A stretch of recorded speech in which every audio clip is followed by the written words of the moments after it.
So we're going to bring you the results, the comparisons, and the contrast of a recent My Baby Me survey that we completed. Okay, sessions objectives are listed here. I'm not going to go through them. Just want to give you guys the primary goals. We want to review these findings. We want to distinguish themes throughout alcohol prevention and treatment programming in Wisconsin.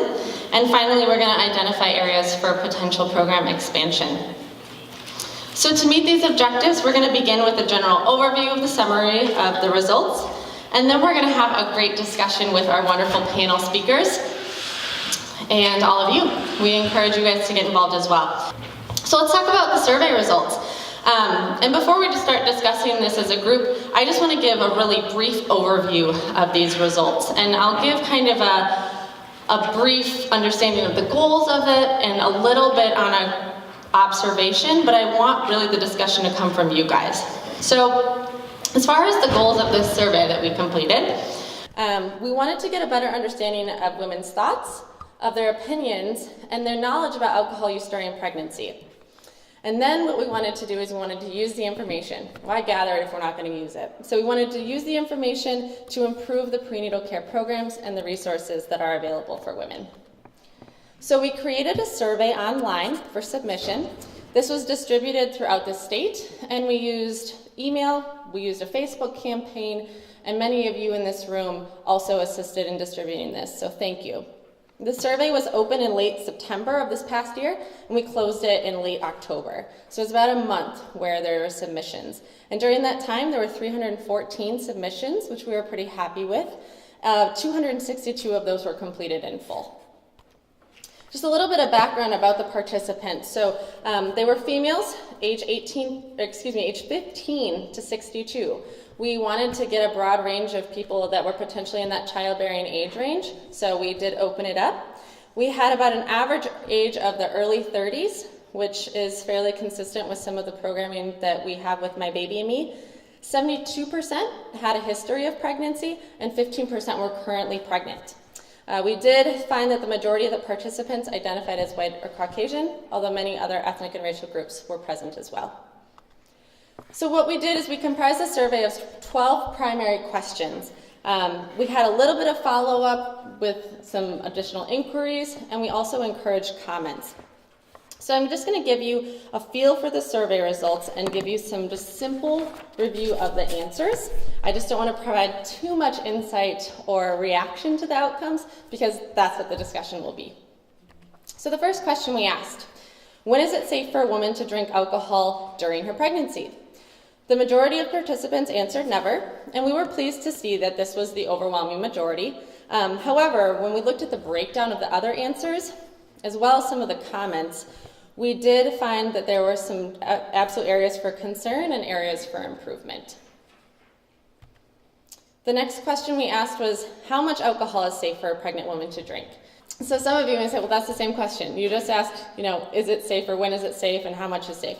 We actually wanted to look at these very separately. So again, we had about 80% of those who said that it was not safe ever for a woman to drink alcohol. But about 8% of the respondents who reported that did say that there was a safe amount of alcohol to drink during the pregnancy. So certainly something that we found interesting.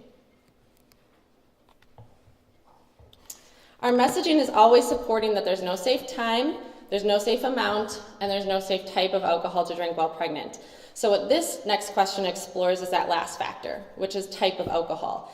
And we did have 82% report that none of the above were safe, although wine, through both percentage of respondents as well as comments, did make a statement as nearly 1 in 7 participants felt it would be a safer option. Next question is evaluating how strong of an influence certain people and groups have on one's participants' decisions regarding their health, which I think John spoke a lot about. So very interesting now to hear what he had to say and then these results. The strongest influence is you guys. It's their healthcare providers. What you have to say matters. And so I think that that is something that we can take as a responsibility and something that we can do proudly. We also had this follows participants, partners and significant others, family members, then friends, and then faith community groups, and finally the media. So for us, again, this means that your role is significant in the behaviors that are coming out of the clients that we're serving.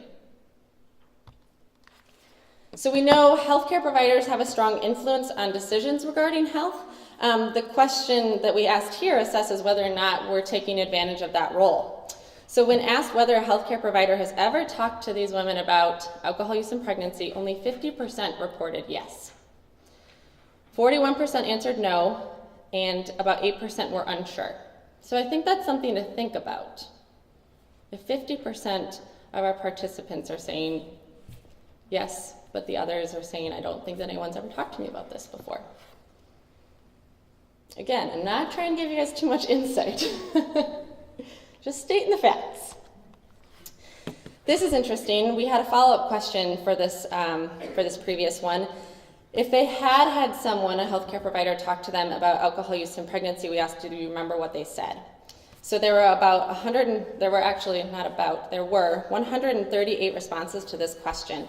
This slide is showing just a few, many of which were repeated multiple times, which is why I decided to include them, and they were just of interest to us. So although many did report the healthcare provider giving advice to avoid alcohol completely during pregnancy, there certainly continues to be a mix of messages. And from that perspective, we know that our participants and our respondents are saying healthcare providers have a really strong influence on me, and yet we have some mixed messaging that's coming from the healthcare providers. So just a few things for you guys to think about. One of them that I didn't include on here that I thought just gave me humor was, my healthcare provider did tell me not to drink at all during pregnancy. I find her to be far too conservative. It's like, all right, which side of the coin does that person fall on when it comes to healthcare messaging? We also explored alcohol use and breastfeeding. And I know many of you in this room are certified lactation consultants, WIC providers, so this is certainly something that's important for us. So when we asked, when is it safe for a woman to drink alcohol while breastfeeding or feeding a baby breast milk, the majority of the responses were never and only after breastfeeding. And there was a close third showing that about 1 in 5 people really aren't sure. And through the Wisconsin Women's Health Foundation, we're very strong advocates for breastfeeding. We acknowledge the abundance of benefits that a baby and a mom get from breastfeeding, and therefore we think it's really important for us to clear up any confusion that could potentially be deterring moms from breastfeeding and or feeding their child milk that may not be safe. So we certainly want to address this issue. We also asked for participants to provide their thoughts on the impact that drinking alcohol can have on lactation. Again, when it comes to breastfeeding, we're finding this is a very unclear topic. So we're finding that this group is about 30% stated they thought it could decrease milk production, 20% didn't feel it had an effect on milk production, and about 7% stated they thought it might increase milk production. So we will talk about that a little bit more. Another section of the survey wanted to explore the thoughts on the messaging and the information that's available to women in Wisconsin. And the very overwhelmingly strong majority said women aren't receiving clear messages about alcohol use in pregnancy. 35% felt they do, 22% said that they were unsure. This is even more overwhelming. 80% of participants feeling women in Wisconsin need more information about the effects of alcohol on a developing baby and FASD prevention. So we hear that very clearly, and one of the primary goals of My Baby and Me is to provide screening and education, making sure that all women are receiving this information. And when thinking about the best time to do this, large majority, again, felt this is important to provide at any point in time during pregnancy, more so actually than just pregnancy, but any point in time in a woman's life. So the participants and respondents felt that women need this during pregnancy, but they also need this so that they can make a decision before the pregnancy even occurs. And when we asked participants where they thought that women should be receiving this or how it could be provided, we found a number of outlets were identified: public service announcements and media campaigns, So although women had responded previously that the media wasn't very strong on their list for their influence, we are finding that participants of this survey said we still need to have clear messaging from that source. Healthcare providers, texting, and several other ideas. The other category included things such as education through schools, parenting classes, social media, community events, that type of thing. Through this question, we had about 80% of participants feeling that women need more information on the effects of prenatal alcohol use, that previous question. But here we had nearly 90% agree that it's also needed on the topic of alcohol and breastfeeding. So even more women, or more of these participants and respondents said, yes, there needs to be some more education about FASD prevention, but even more so, we need to talk about breastfeeding. And our previous survey questions support this as well. Most participants feel this information can be provided at any time when it comes to breastfeeding and alcohol, with a strong emphasis on during the pregnancy as women are preparing for breastfeeding, and then continuing that not only in the hospital, but also at home. So for any sort of follow-up that's happening when mom is bringing baby home, which we know a lot of times that's really where moms are struggling. And similar to the previous responses, participants would like to see this information coming from healthcare providers, from public service announcements and texts, lactation specialists, mom and play groups, as well as schools were also mentioned in the comments when women were reporting other. Also, can't forget about the partners, the dads, the family members and friends. They're also in need of information according to 82% of our participant responses. The underlying viewpoint in the comments was that this is information everyone needs to know. There shouldn't be a group of people that's excluded, and we need to make sure that this information is being provided in a sensitive and non-blaming way. One final question that we asked from the survey was, do you think there are legal consequences for drinking alcohol use during pregnancy? And the responses here were really fairly split. So we had 40% reporting no, 31% reporting yes, and about 29 who were unsure. And those of you who were in the room like, why did you guys ask this question? It wasn't to stir up politics or anything like that. What we were trying to explore was what would be the potential other perceived negative risks of alcohol use in pregnancy outside of those that are health related. So we just wanted to kind of explore that. And I think we're going to get some more clarification on this later today or just in a little bit through the panel discussion. So, those are the survey results. Should we end the conversation? Or you guys have questions? We're done now. I really want to now be able to start the conversation. And I hope that this has sparked your interest. You guys might have a few questions brewing. As a reminder, write those questions on the note cards at your table, and one of our staff will come around and collect them. Amanda's right here, so if you have one right now or throughout the rest of the time, just raise your hand up and we'll be happy to grab that. And it is now my pleasure to introduce our panel speakers.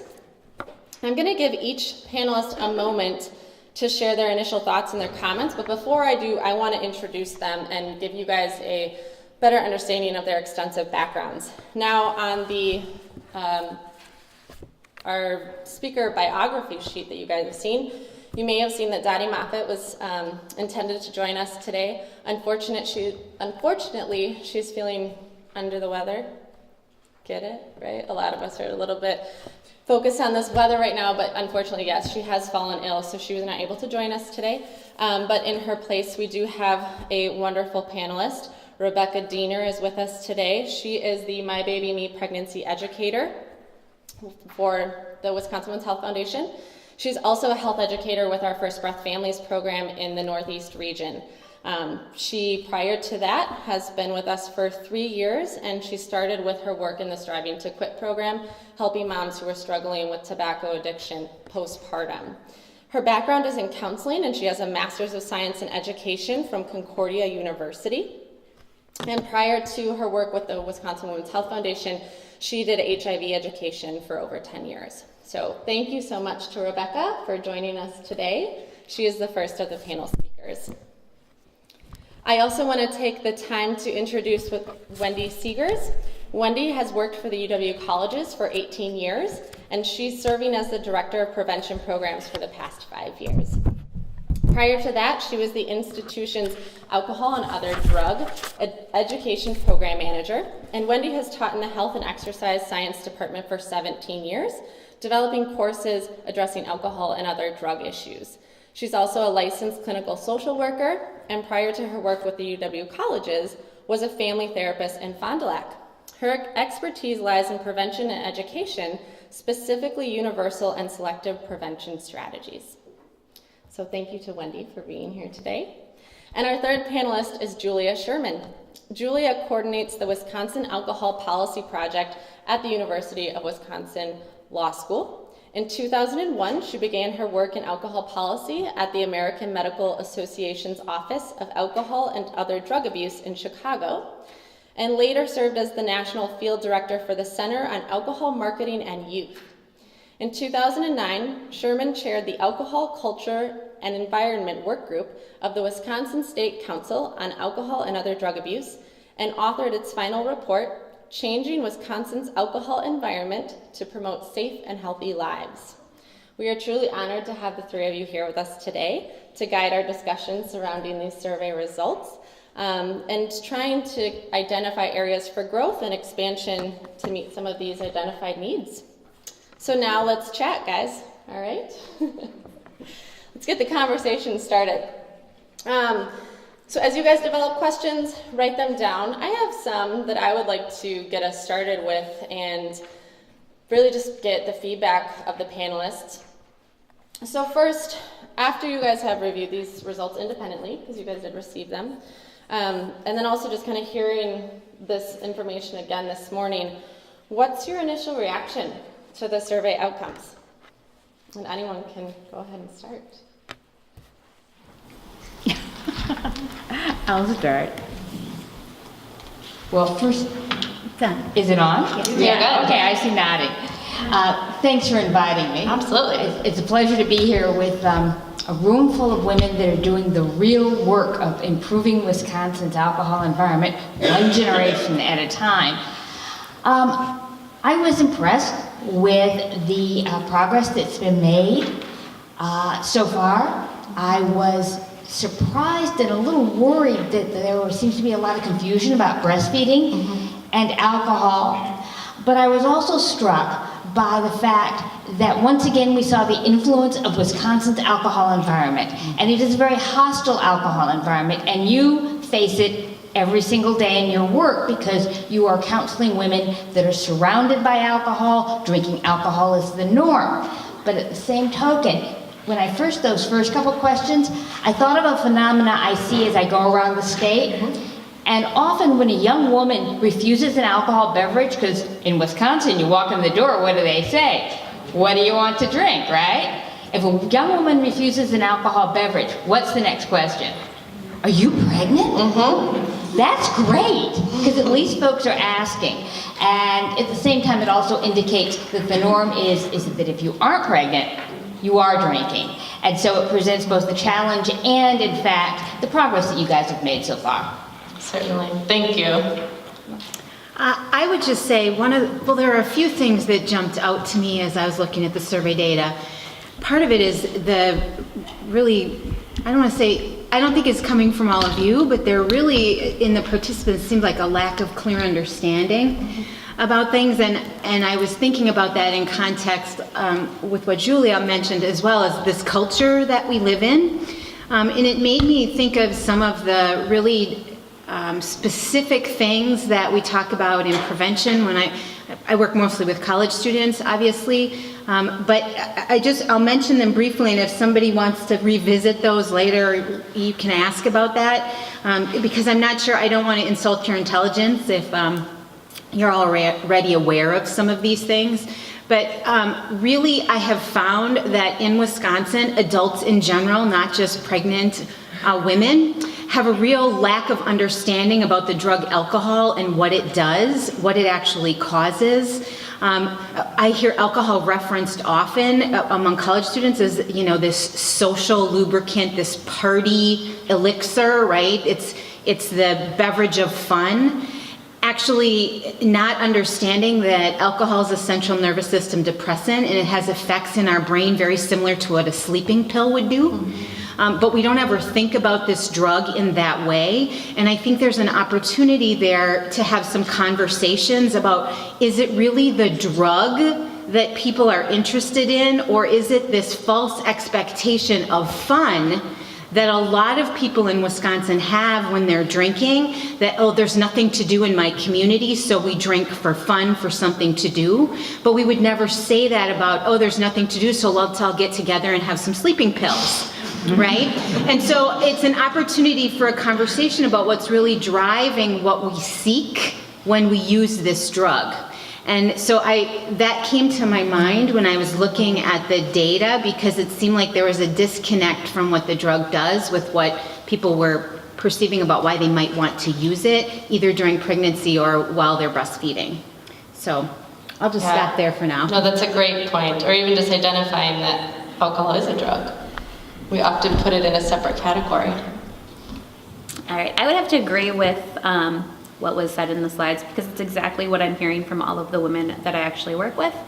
Having worked in the My Baby and Me program for the last year, I've heard variations of all of those answers and responses, which is why it's so important with all of the work that we do in this room, and to continue to educate. Yeah, Rebecca has that firsthand experience. She's the one talking to these pregnant women, or these potentially pregnant women who completed the survey. So thank you for your initial reactions.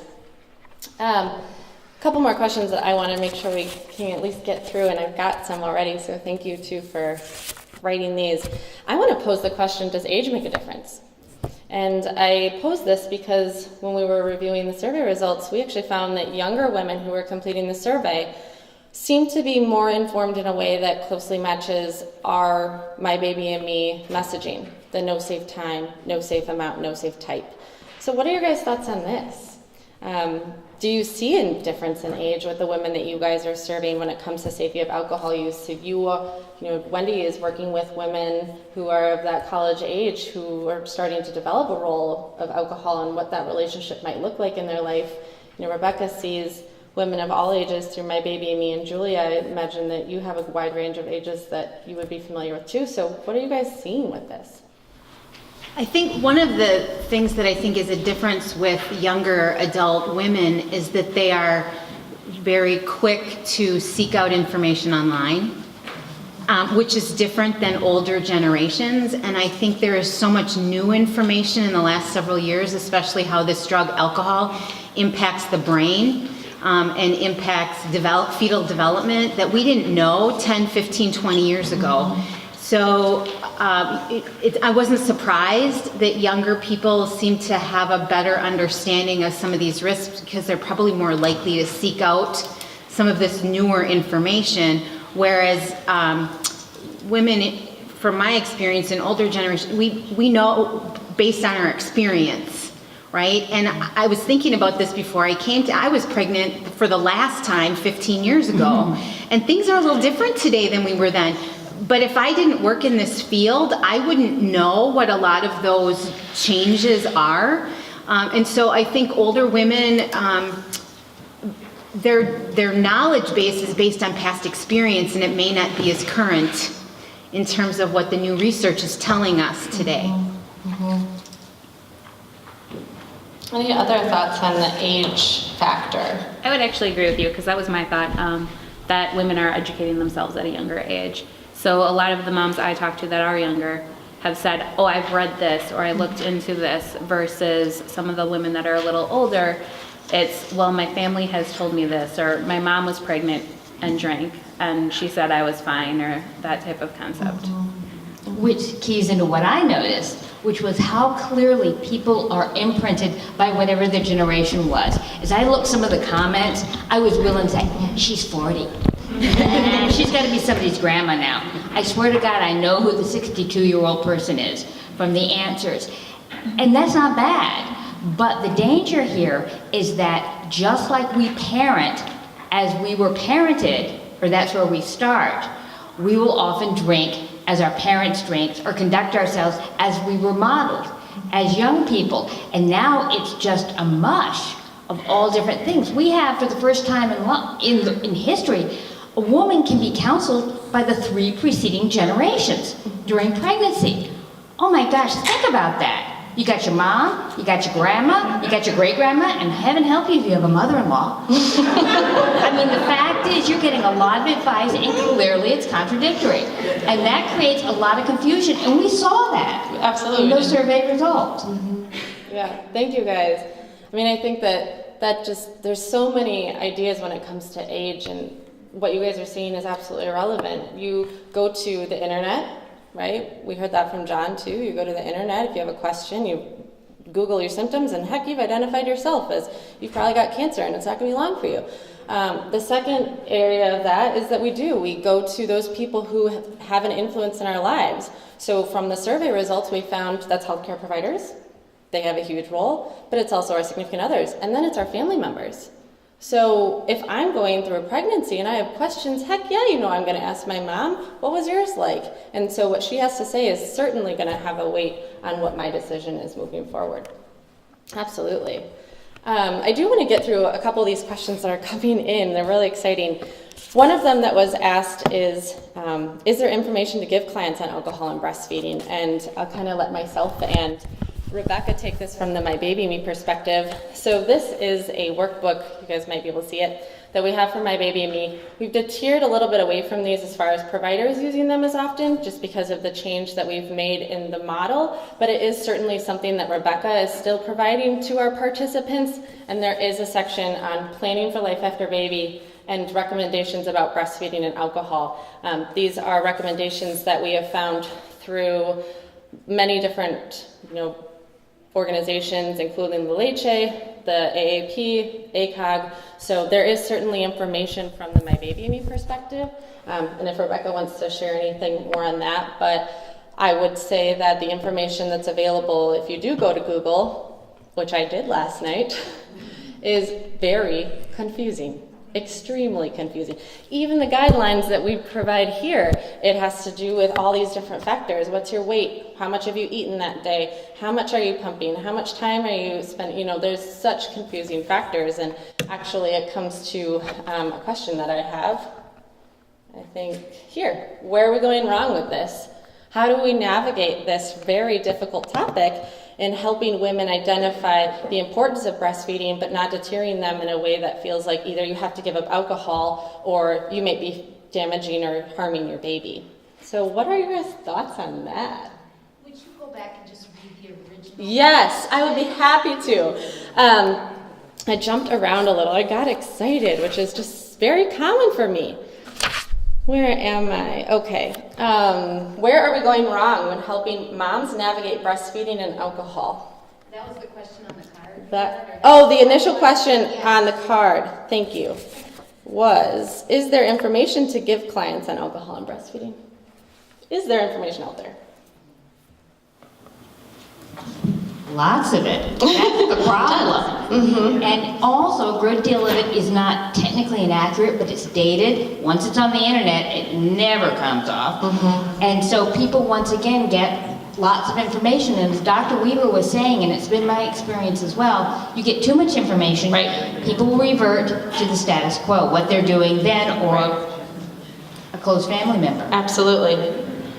One of the things that I would throw out to think about, I'm not an expert on alcohol and breastfeeding, that's just not my area, but some food for thought thing, and honestly my comments are really influenced by John's presentation this morning about the safe versus risk kind of folk, and how to, I think because there's so much differing information about breastfeeding out there, if I had a client that was asking me that question, I would want to know where the motivation for the question is coming from. Certainly. So, and let me explain what I mean. Because when he brought up about the safe person versus that risk type of person, I think the answers that they give you in that moment will help you determine what level of feedback to give them around that. Because if you're talking about a safety type of person, then you can start giving them some of that guideline stuff that you're comfortable with, or you know to be kind of those best guidelines right now.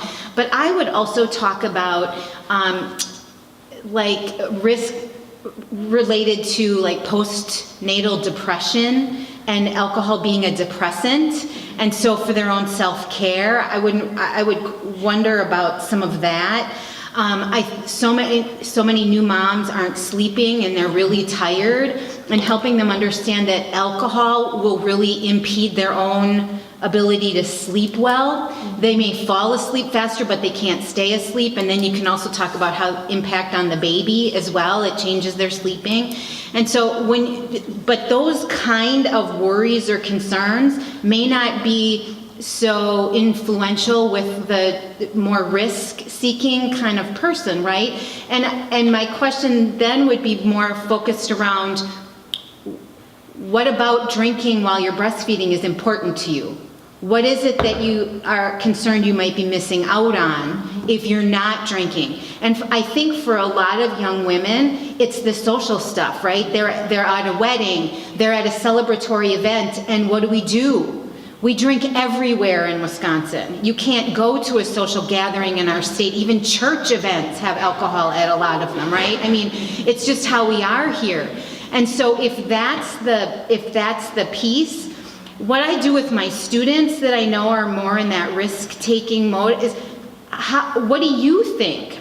Is there a way that you can explore so that you can get some of those needs met, but at the same time, still having confidence that you're doing the right thing for your child?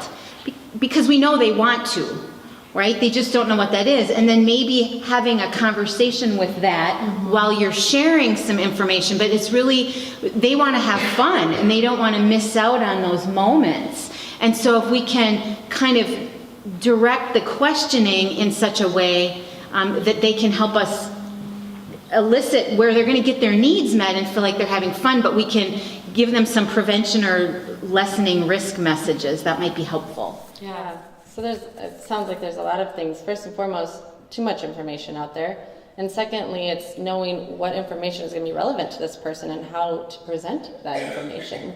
So exactly some of the things that John talked about. Thank you. Other thoughts on breastfeeding? I think it's also important to ask them also what they know or what they have questions on. So that's usually how I start the conversation when I work with the moms.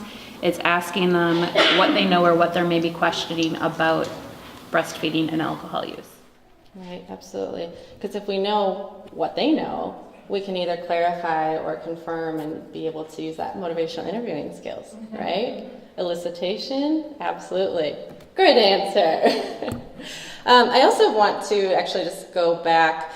So another theme that resounded from the results and really builds off of what we just talked about a little bit is that there is absolutely an overwhelming recognition of the lack of information and the request for more. So actually now, after hearing John and that conversation, is it that there's a lack of information or there's a lack of clarity of the information? And how do we effectively provide information? Where do we start? What are we missing? Thoughts from you guys? Go ahead. This is what I get for sitting at the end of the table. You're the first one I look at. You have no choice. I think one of the things it's a lack of clarity as much as anything, because we all know repetition is important. But I think what might be useful to consider moving forward is that when you you talk about healthcare providers being the most important, but then if you added up those percentages for family and friends, it actually basically equaled that. It's not as if a family member comes in and gives their opinion about breastfeeding and then leaves, and then a friend comes in and gives their opinion and then leaves. The family is receiving multiple opinions, and there are multiple family members. There are multiple friends, and their friends, especially those of childbearing years, are also hearing the same confusing messages and sharing it along. We noticed that in our work at the Center on Alcohol Marketing and Youth, that while the parents and family members were very influential on young women, adolescent women, there is actually more other factors. There is their peer group, there are other members of their family, there are their employers, the people they interact with. And so all combined, they have a dramatic impact on how young women approach just about any topic. And so while the healthcare provider may be the most influential person, that doesn't mean that's the only voice they're going to be listening to. They're going to be hearing many voices, which is why clarity is essential. Absolutely. Thank you. That was very well put. I don't think anyone can disagree with that. Other thoughts on this? Okay. One final question that I have as I kind of sort all these out, which great questions, you guys. Thank you for bringing them in, is to explore the concept that we've touched on. Healthcare providers matter, but yet women are not receiving necessarily consistent messaging. They're not necessarily receiving clear messaging from healthcare providers. We have recommendations like no more than 1 to 2 drinks a day. An occasional glass of wine is okay. Drinking is safer after the first 2 trimesters, so just push it off until then. So what can we do to improve the messaging from the healthcare providers and also increase really the frequency of these messages? Because we also found that about 50% of respondents were saying, my healthcare provider's never talked to me about it. I work with professors in higher education, and so when I have new data and information so I've been doing this for a long time, and the reason I'm bringing it up is because I think the approach is applicable even though the audience is different. So, I work with professors that may be experts in their field, right, but probably aren't experts around alcohol and other drugs. And what I have found is that a lot of people that are highly educated value data and information. But yet at the same time, it's also helpful to apply that new data. And so it's been really interesting that as we've had data on college students or on our students, to be able to put together a 1-page flyer. And for whatever reason, 1 page seems to be the ticket. If it's longer than that, they won't look at it. And bulleted is better than paragraphs, right? And so to talk about new information that we have, use data from your survey, right? Talk about some of the new research. And then the bottom, they always want to know, what are those 3 to 5 things I can do or say that are what's in line with what you want. So because I assume that all of you are here because you're fairly well educated and this resonates with you and you get it.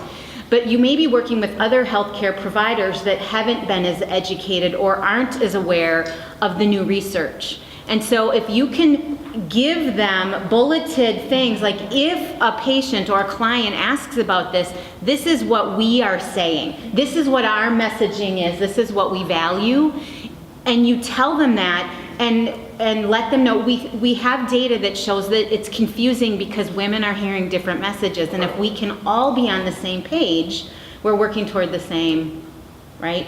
Not everyone's going to be receptive to that, but I think a lot of people are, especially when you're talking with professionals that really understand that we're all in it together. Absolutely. And we want to make sure that the clearest message is the second one, right? The one in between. I was listening during the keynote. Thank you, Wendy. Any other thoughts on that one? All right, we have some other wonderful questions. A few that I just want to answer from our perspective. There was a question of whether or not the survey results were shared with medical providers. If so, what was the response? You guys are the first ones seeing this. So we wanted to get a discussion started. Actually, I take that back. You guys saw it earlier. I sent them to them first. But we do plan on sharing this, and these are the topics and the conversations. And as Wendy was saying, we want to build something that's going to be useful and beneficial. So how do we best get this information out to medical professionals, and how do we do so in a way that just makes sense and we know is going to be shared with the participants of our programming and the rest of the community, really, in Wisconsin? There was a question, why was the response rate for African American and Hispanics so low? Were there any ideas or thoughts? I don't really have a thought or idea on that. We shared the survey through just a way that would access any woman, regardless of racial or ethnic background. So I don't have a thought on that. Anybody else have a thought? But it's definitely something to look into and explore. So those are a couple questions I felt I could answer, but I want to open these up. All right, this is a little bit of a long one, but it's a good one. The key question here is how do you get a woman to admit alcohol use? I've worked in the WIC program for over 30 years. WIC asks women about their alcohol, about their use both prior and during pregnancy. No one admits alcohol intake during pregnancy. WIC data reflects less than 1% of women drink alcohol during pregnancy. They admit smoking, drug use, but not alcohol intake. For 14 years, I worked in Madison-Dane County, and the ARC program was filled to capacity, treating and providing alcohol treatment for pregnant women. What are your thoughts on that? I would wonder if, probably like a lot of you, that there's a stigma around drinking while pregnant. So I would imagine that admitting that for some might be a challenge.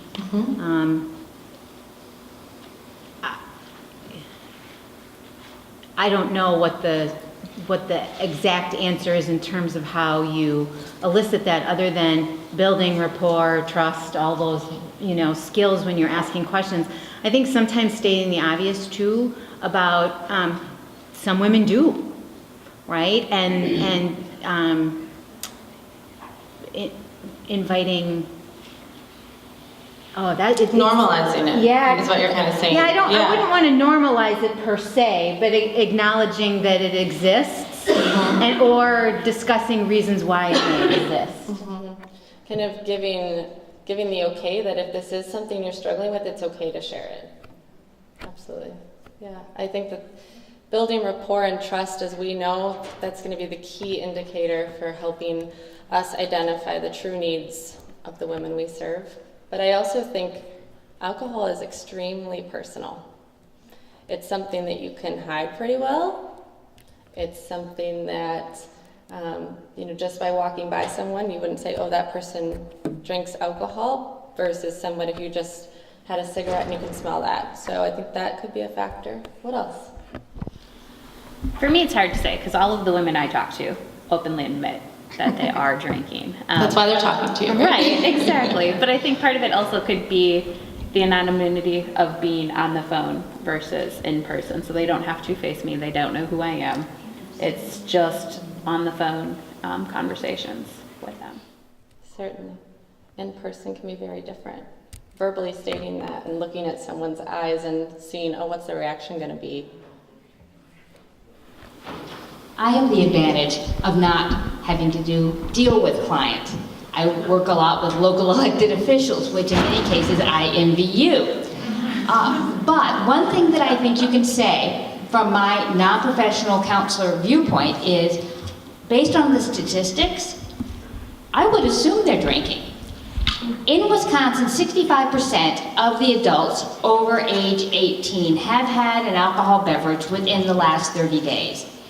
In addition, the recent research that's been published in the Journal of the American Medical Association, the Archives of Pediatric and Adolescent Medicine, indicates that young women the rates of drinking among young women continue to rise.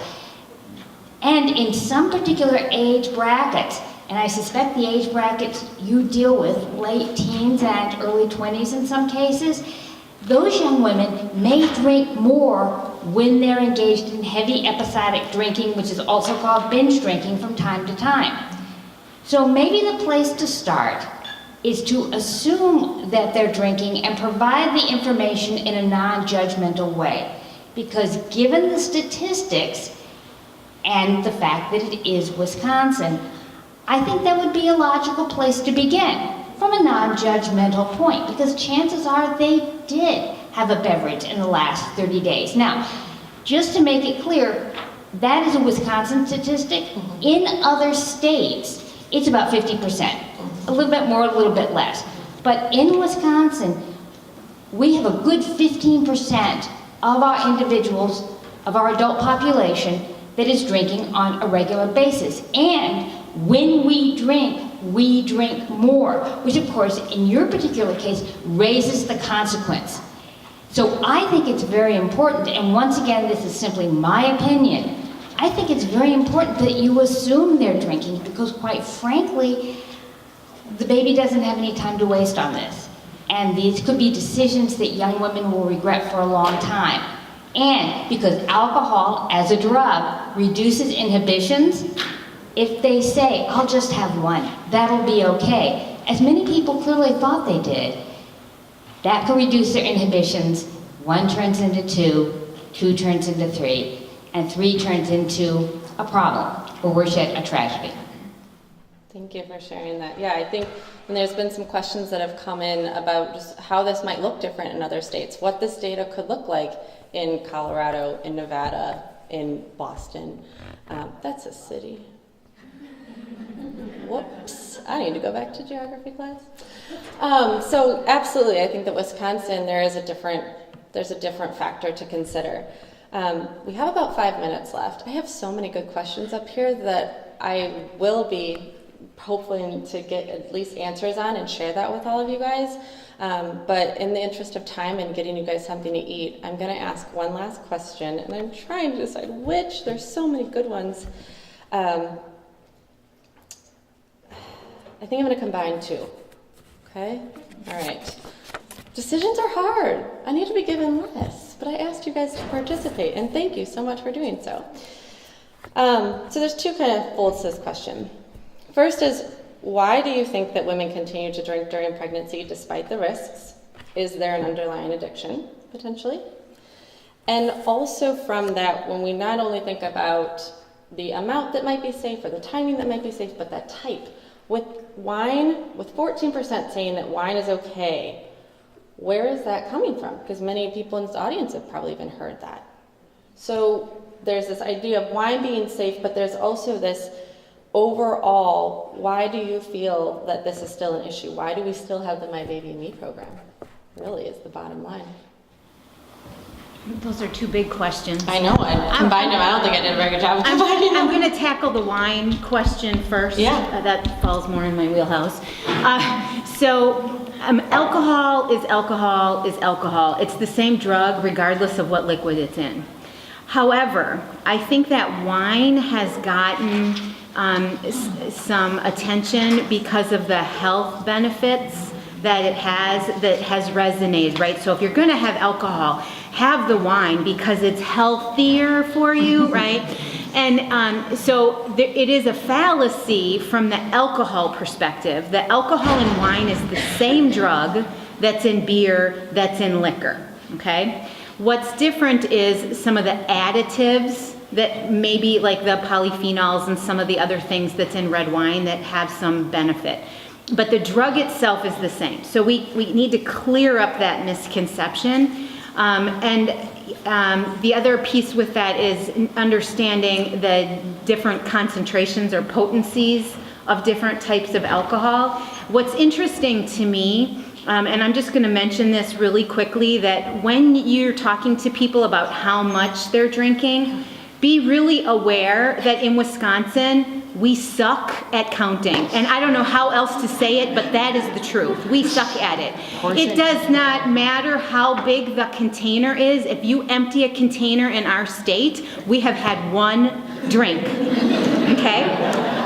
A serving of wine is a half a cup, right? We have wine glasses that are used in restaurants that, they look like a fishbowl on a stick, you know, or you cannot get a 1 serving mixed drink in any public establishment in our state. It's just, it doesn't happen because they'd be out of business, right? And so we have to, when we're talking about alcohol and serving size and potency and risk, first of all, clear up that alcohol is a drug, is a drug, is a drug. And second of all, really be clear about how much it is. Because when you talk about 1 or 2 a day, are we talking about 2 margaritas? Because that's like 8 shots of booze, right? And I think we can all agree that that would be risky. So I'll certainly it, and maybe somebody else can deal with the other piece of that question. And I think what I'm going to do is I'm just going to pose it back to all of you guys because we have lunch, and thank you. Unless, did you guys have any final thoughts on that? Okay. I would. Oh yes, please. Since we were getting a reading list in the last session that was so useful, I would like to point out an excellent book that I believe Chelsea has read. I have. Called Drink The Intimate Relation Between Women and Alcohol. I did not write this. It was written by a wonderful Canadian woman named Ann Dowsett Johnson, where she winds her story, the story of many young women in Canada and the United States, with the scientific evidence, the advertising, the changes that we've seen between the 20th and 21st century. And it's a great read. I continue to get insights out of it, and I think it would be useful to all of you in your work. Certainly, I would concur. So yes, I would say I'd pose that question back to you. Maybe you talk about it at your tables today. Why do you think that this is still an issue? Why do pregnant women continue to drink despite the risks, despite what we know about it? And I wanted to thank you guys so much. This has been a wonderful discussion. I wish we had more time, and I hate to bring it to a close, but I do need to wrap it up. So thank you again to our amazing panelists. Round of applause for them.